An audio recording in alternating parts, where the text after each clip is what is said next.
All right, local swell trackers, it's Tuesday evening, and I'm updating now at the hindcast Monday the 12th. We are looking at this fetch right here, the storm to the north of New Zealand, and that brought us in last weekend. Yeah, because of the proximity, it's like 3,200 miles away instead of over 4,000, and that pumped us up. And way down below that, we had a fatter storm, but it was moving zonal. The north one was a little bit better, but none of them were as good as this guy. Now, this fetch hugged the coast of New Zealand. It had some 30 to 40-foot seas in it, and this is last Tuesday, Wednesday, and that's why we saw the rise today. Actually, Monday night was really good, 4 feet solid and glassy at the top reefs, all from this guy right here. That limited the fetch. It was very narrow, and by Thursday, the 15th, it had faded out, but not to worry because it was backed up by this guy right here for reinforcement from a more southerly direction.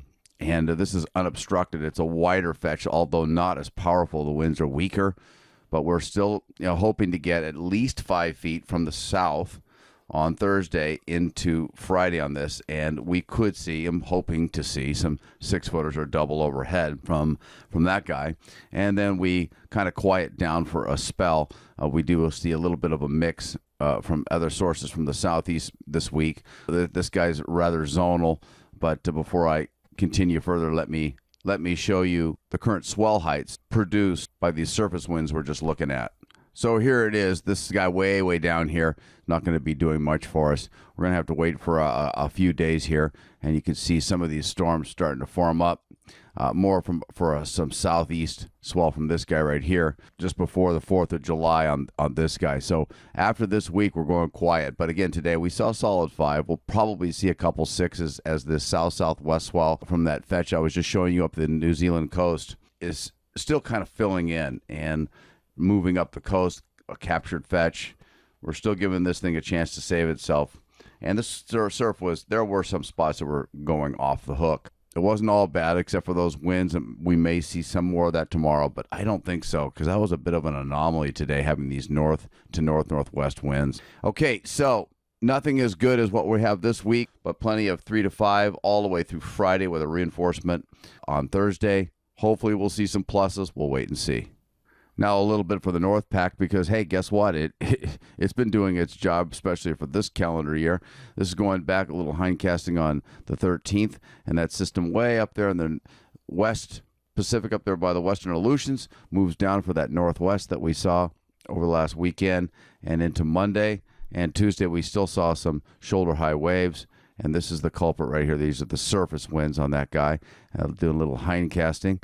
And then we see some stuff moving right up towards Japan, and that'll recur, but we're not expected to see much, if anything, from this source. But these are fickle to predict. Bringing the surface winds to the current period, this is actually what it looks like on Wednesday the 21st.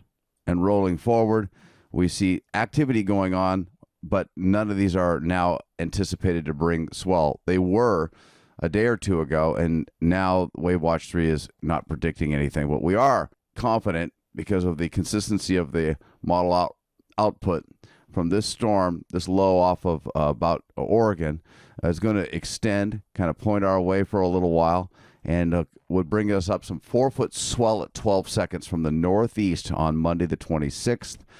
And pretty much holding that category, maybe even 4.5 foot of swell at 11 seconds on Tuesday. So it'll be well overhead from the northeast on Monday, Tuesday, and we'll still have plenty of energy from this angle, this guy right here, on Wednesday, Thursday. Take a look at a little bit of storminess with no fetch really pointing our way, but a little bit of troughiness at the surface as the jet in the upper regions actually consolidates again late in the forecast. Again, this is an image, a capture from Tuesday the 27th. Okay, now these are the swell heights produced by those surface winds we were looking at. So there's the main guy here, this low pressure. That'll bring us that northeast swell, and all this stuff up here is not expect to produce anything except for maybe some 9 or 10 second Menehune northwest. Taking a look at the jet stream. Okay, it's kind of split here to our northeast, and we do have that ridge pushed down over the islands. That's why we've seen the trades cut, and we have that cold front.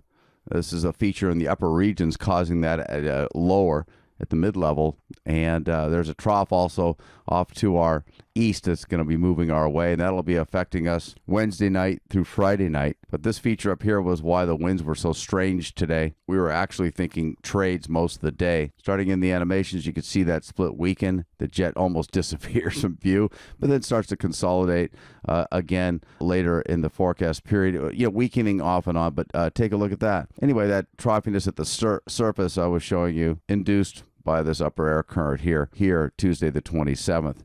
Down under, we see it's very zonal. The northern branch is super dominant.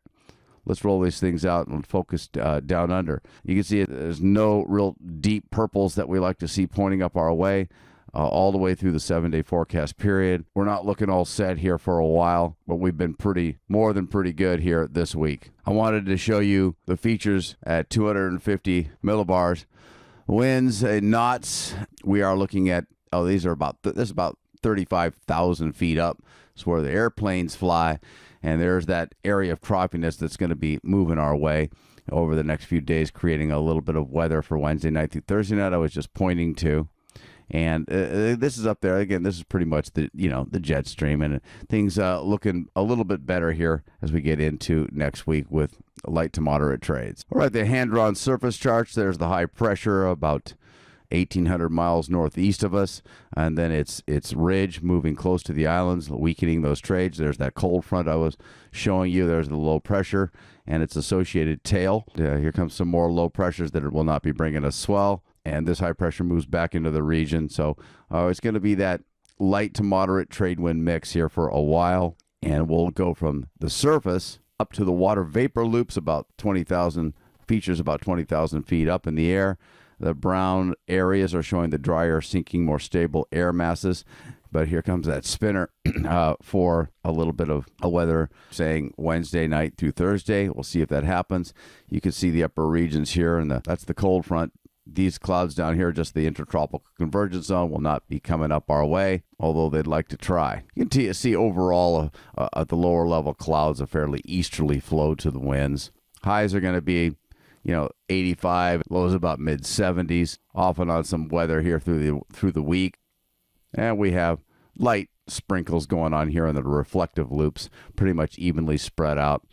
Rain in the interior, Mauka, and windward regions mostly, with some spilling over occasionally. And that's kind of like what we saw today. It was really cloudy in the morning, kept the winds down though. And we'll end up with these animations showing you the source of the cold front and the cutting of the trades. But although there is some upstream level trade winds keeping some swell out there for the windward side, up to 3 feet today, Tuesday, and dropping out just a little bit. But we still do have this mix of trade winds mostly. And again, activity for this time of year. You can see a lot of energy down under. None of this is really going to be bringing us much. A little hint of some south swell. Much better for New Zealand. Nothing strong. You can see a pretty energetic flow down under, so we just need them pointing the proper direction. And that's the local swell tracker. We'll catch you here next week. Aloha and mahalo.